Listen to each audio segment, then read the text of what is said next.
Now to the fight after the flooding in Mount Dora. Despite all of this damage from last weekend's historic rainfall, the city is reminding everyone downtown is still open for business. Lush 2's Michelle Meredith is live this afternoon there. Michelle, you went shopping for yourself.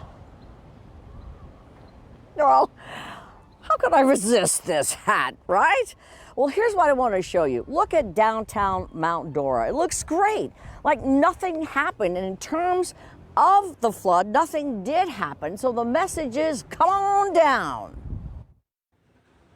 It's Halloween. The weather could not be more perfect. And the shops in downtown Mount Dora are ready, willing, and able to handle the crowds the season usually brings. But will they come? What would stop them? The mayor of Mount Dora calls it the Florida syndrome.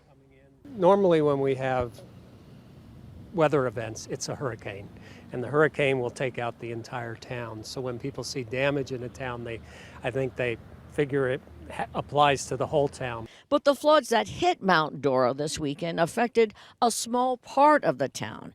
People there are still trying to recover, but the downtown area was not touched. It's business as usual, and that's what shop and restaurant owners want you to know, need you to know, like the folks at Walk in the Woods. We've had some calls. I think people are just, wondering and wanting to confirm before they get on the road and drive out if the stores are open, if the restaurants are open. So we just hope as we come into the weekend and the news gets out that Mount Dora is open, that people will come out.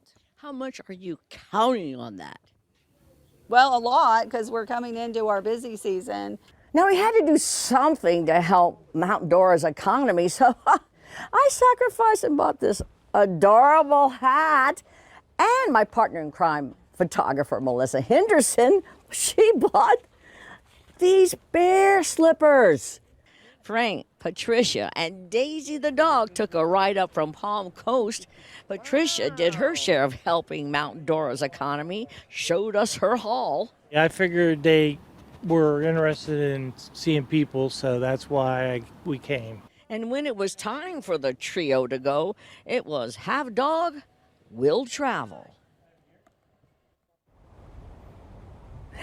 Little Daisy has it made. Now, I have to tell you, when we were doing this story, most of the people we talked to were from way out of town or out of state. So it will be interesting to see if the locals come around this weekend. I also have to tell you that I usually would not wear this hat on the air, but I had such a bad case of hat hair, there was nothing left to do. Back to you. It looks stunning, Michelle. And way to support downtown Mount Dora. Very cool. Hopefully more will follow.